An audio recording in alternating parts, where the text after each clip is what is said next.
morning, Internet. Today we're going to take a look at the original Xbox. That's right, the first Xbox One.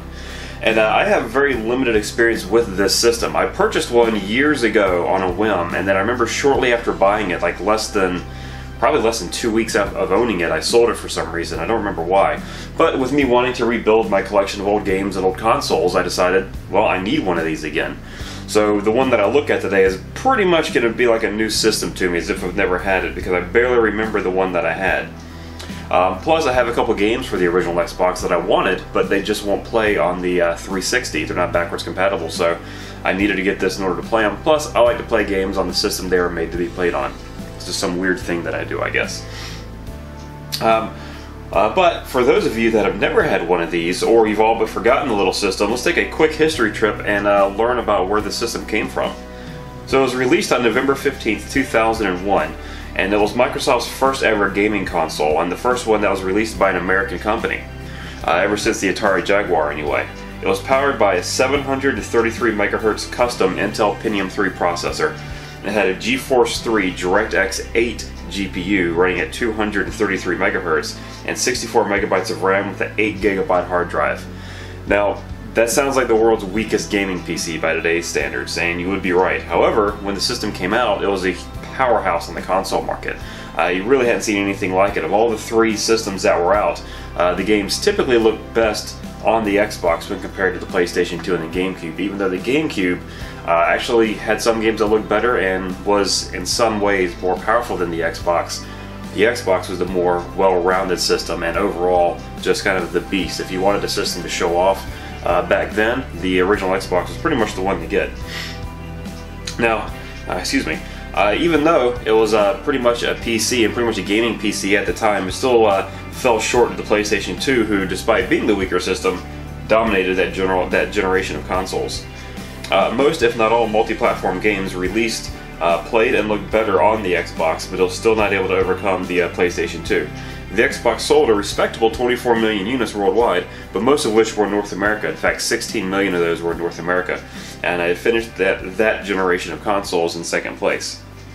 So, this is just a brief look at the system itself. Let's dive into some of the games that it had, and I'm going to go through my personal Xbox collection because it kind of has a weird backstory to how I got all these games for the Xbox. I don't have a ton of them, but have a decent amount. In fact, I had a lot of games for this system before I even had it, and I bought them pretty much all at once. So let's take a quick trip through my gaming collection. It'll be quick. I'll look at some of my favorite games for the system, and I'll tell you how I came about to have them. That's weird. Alright, first off, let's take a look at the main menu of this system. And it's a pretty Spartan menu as game consoles go, no pun intended. You have memory, music, Xbox Live, and settings, and that's really about it. There's not a whole lot you can go in here and customize, but this was still the better looking menu of the consoles at the time. So, memory, you can go in and see, stores it straight to the hard disk. There's a bunch of blocks available. Plenty of memory there. Music, I don't have anything on here. Xbox Live doesn't really work anymore. The servers are down. And then last you have settings. You can go in here and do like language, audio, video, parental control, all that stuff. But under video, you got widescreen, you got 480, 720, and 1080. So you can turn all those on as long as you have the component cables to broadcast in HD. You can do that if your game supports it as well.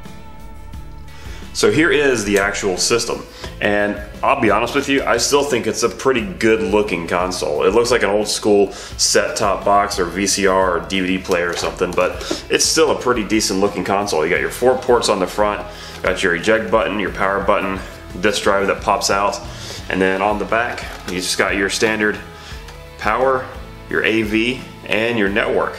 It works well enough. The Xbox Live servers for this system don't really work anymore, but this is the system that Xbox Live debuted on. It's still perfectly playable though. You can get component cables for it, and it plays some games in high definition, up to 720p or 1080i. And they look decent. Most games run at 480p on it though, if you have the correct cables to support that. So it's a good system. Here's the controller for it. Now originally it came with a controller that was much bigger than this, and it was nicknamed the Duke because it was massive. I have the S controller, which is very, very similar to the Xbox 360 controller. In fact, if you look at this, you can see a lot of the Xbox 360 controller in this one, so it was definitely the inspiration for it. Feels good in the hand, just like the 360 controller does, and really no complaints. The D-pad on this one is much better than the 360 controller, actually, so I really like this. So now let's get into the games, and I have let's see, probably about 15-20 games or so to go through, and most of these I bought all in one shot from a place in Columbia, South Carolina, called Pixels and Pawn, and it was kind of a bittersweet day for me. When I went there, they were closing. It was their last day in business, and it was 90% off of everything. So I bought that day between the original Xbox and the PlayStation 2 and the GameCube.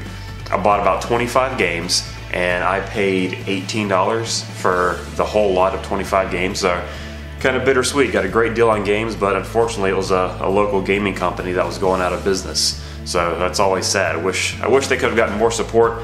I know whenever I went to Columbia, I would support them and buy something, but unfortunately that's just the way things go sometimes. But enough about that. Here are the games that I got. So I got Battlefield 2 Modern Combat. Honestly, I don't really know a whole lot about this game, but it is a Battlefield series or Battlefield game, so it should be decent. Again, haven't played it yet, but I'm looking forward to getting in there just to at least see what it looks like. I know what the Battlefield series looks like on the PC and the modern consoles, but I'm kind of curious to see what it looks like on the old Xbox. So there's that one. And then next is Black. Now this is one that I had previously. I didn't get this one at the sale. But this is a first-person shooter. Came out on this and the PS2 as well. It looks good. It plays well enough, but I don't know. It's tough for me to really get into, and it's hard for me to really recommend. It's well done, but the enemies are just bullet sponges. Like, you'll waste an entire clip or two just trying to take down one enemy, and that gets tiring after a while. But the rest of the gameplay is pretty solid. And then I have Bionicle.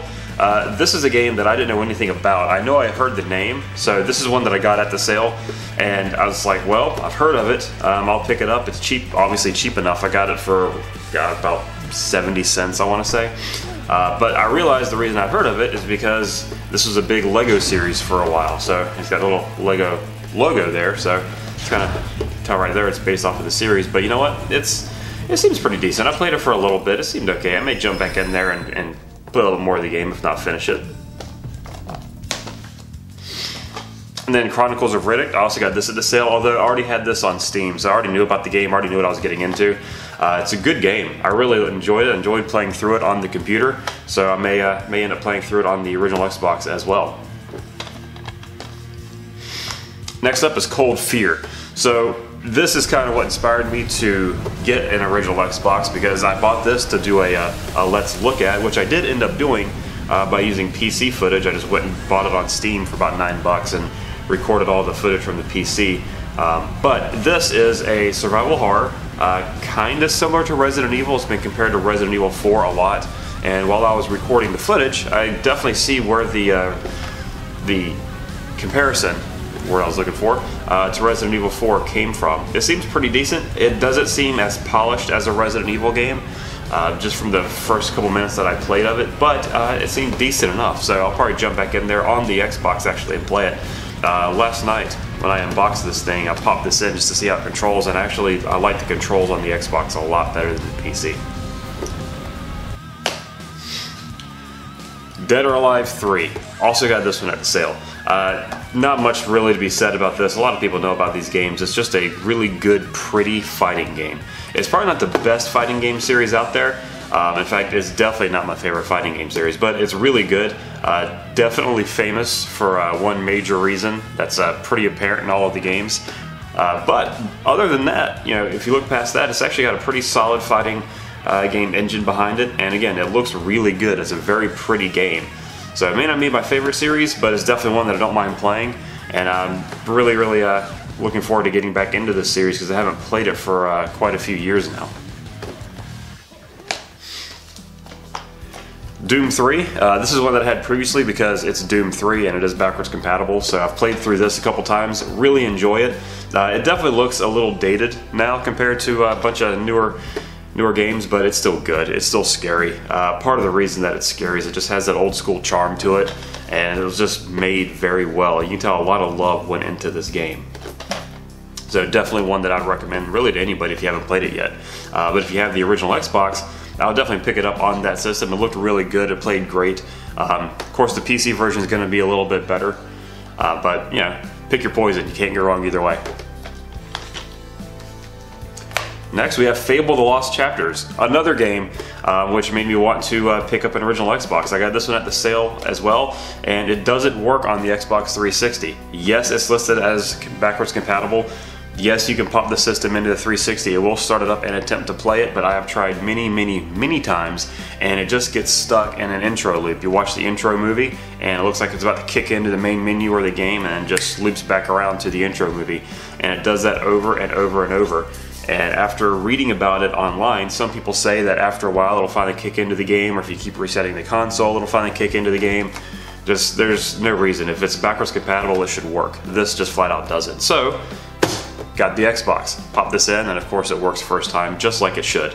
So I'm really excited to get into this one because I've never played the original Fable. I've played Fable 2 and Fable 3. I really liked them. Not played this one. Next up, Fatal Frame 2. I featured this in my Halloween video, and I love this game. What's not to love if you like scary games? So, not a whole lot else to say about this one. You can watch my Halloween video to get a more in-depth look at it, and I would highly recommend just picking up a copy so you can get a really in-depth look at this game, because it's just great. It's scary, it's done well, it's one of the last great survival horror games, in my opinion anyway. Then we have one of my favorite games of all time. I don't know why I like this game so much. It's just good old-fashioned fun. I own this game on every single system that it was released for. Any way that you can play this game, I own it, and I have played it through to completion on every system. Well, except for the Xbox. I've played the Xbox version completely through, but just not on an Xbox. So it's a great game. It's just good old-fashioned Western. It's kind of like, if you know the Red Dead series, it's similar to that. It's kind of like GTA out in the West, but it's just really good. Activision and Neversoft did a really good job on this game. I wish they would make a sequel to it, because it was just really good. Then we have the Halos. Of course, these are two games that I had previously to that sale that I went to.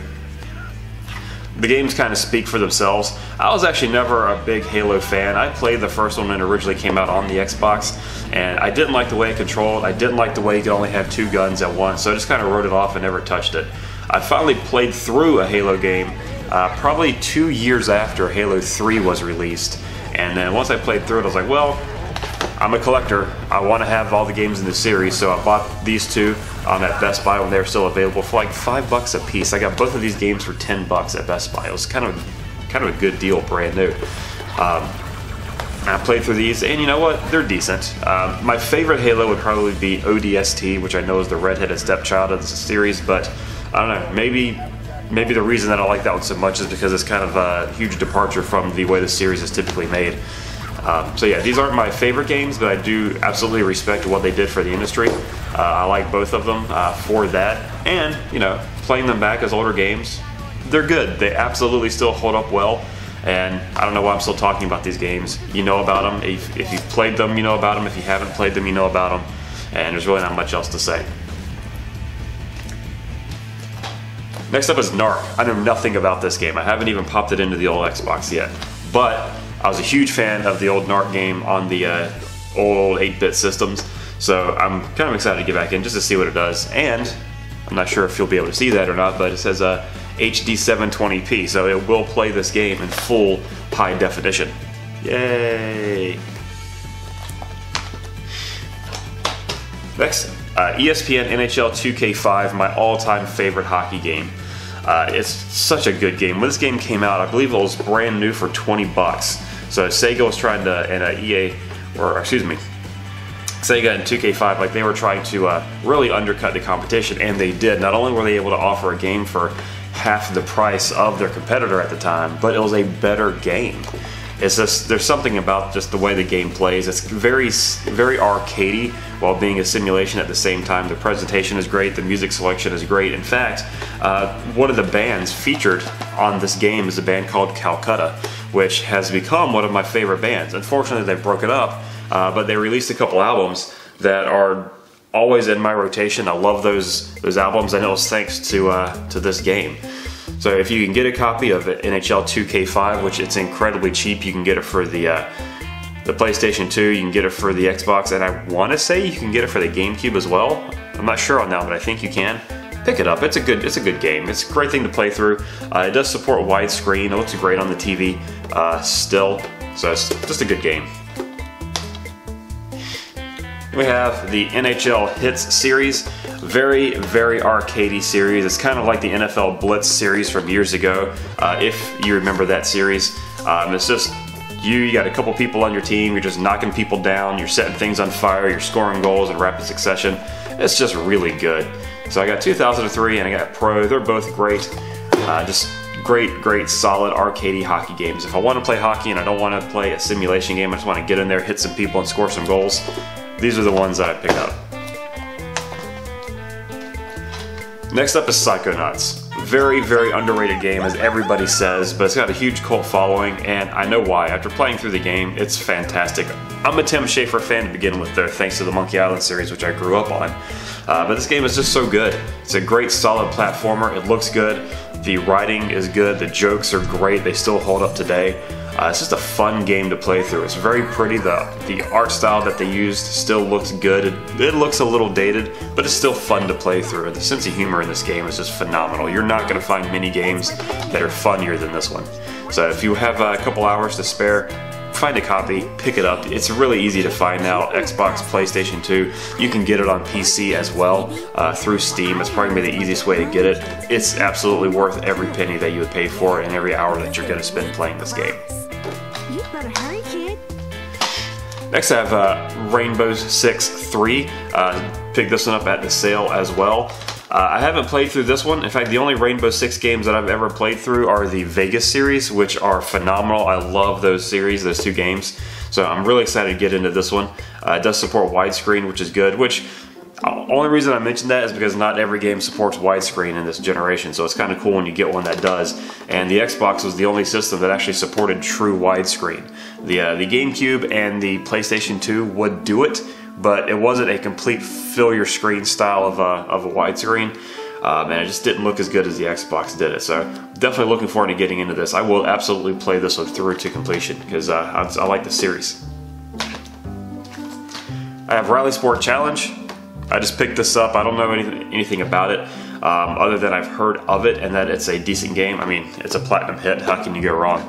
But I bought this at a sale for about 50 cents, I think is what it came out to be. So it's the only racing game that they had left. So I wanted a copy of it, or I wanted a racing game. They had a racing game. So match made in heaven right there. Then we have Red Dead. Yep, this is the original Red Dead. Not really a prequel to Red Dead Redemption. It's a completely different storyline, but it's a good game so far. I've played maybe about 30 minutes of it, and I don't know, I like it. I'm definitely going to get in there and play through it again. Like I mentioned earlier, I'm a huge fan of Gun. It's a similar style of game. It's an open world western. I never played this one when it came out, but I always wanted to. I latched on to Gun, and I was like, well, there's two open world westerns out. I chose Gun. But this seems pretty good as well. It's made by Rockstar, so it's going to be great. I have no doubts it's going to be great. So looking forward to getting in and playing this one and seeing what it's really like. This is a game that also got at the sale, and I had no idea even existed for the Xbox. I knew it was a PC game, kind of a sort of a point-and-click adventure game. I haven't played it on the Xbox, so I'm not sure how the controls work on the Xbox, but I'm really excited to get in because I played a little bit of it on the PC way back, and it was cool. I'm a huge fan of adventure games, and they really speak to me, so I'm going to hop in and see what this one's like. And then last but not least, Tony Hawk's Underground, or Thug as people call it. It seems pretty cool. I was a huge fan of Tony Hawk when it first came out. When the original came out on the PlayStation 1, I picked that up and I played that for just months and months and months on end. It had a great soundtrack. It was fun. It was really the first game of its kind done that well. So I was excited to pick this up because I know it was highly regarded. This one was also in 720p, so you play this one in high definition, and it looks good. I played a couple minutes of it, and it seems to control pretty decently. It's a little glitchy, but you know, what can you do? It's an older game. Not really expecting greatness out of it, but as long as it's fun, then I'm going to be happy.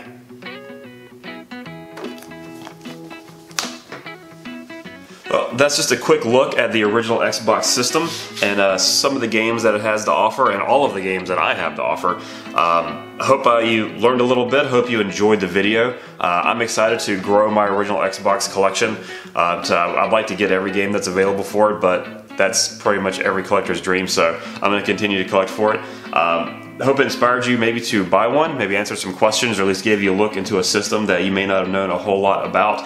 Definitely a system that I never really explored myself, so I'm kind of excited to hop in and play some of these games on it. I've played a couple of them on the 360, but there's just something about playing the games on the system that it was meant to be played on, especially one that's, what, almost 15 years old now, and still holds up pretty well. So yeah, please like the video if you liked it. Please comment on it, share your feelings. If you disliked the video, let me know what I could do better. Your comments and your feedback helps me improve. So thank you very much for watching. Have a great day, and I'll see you next time.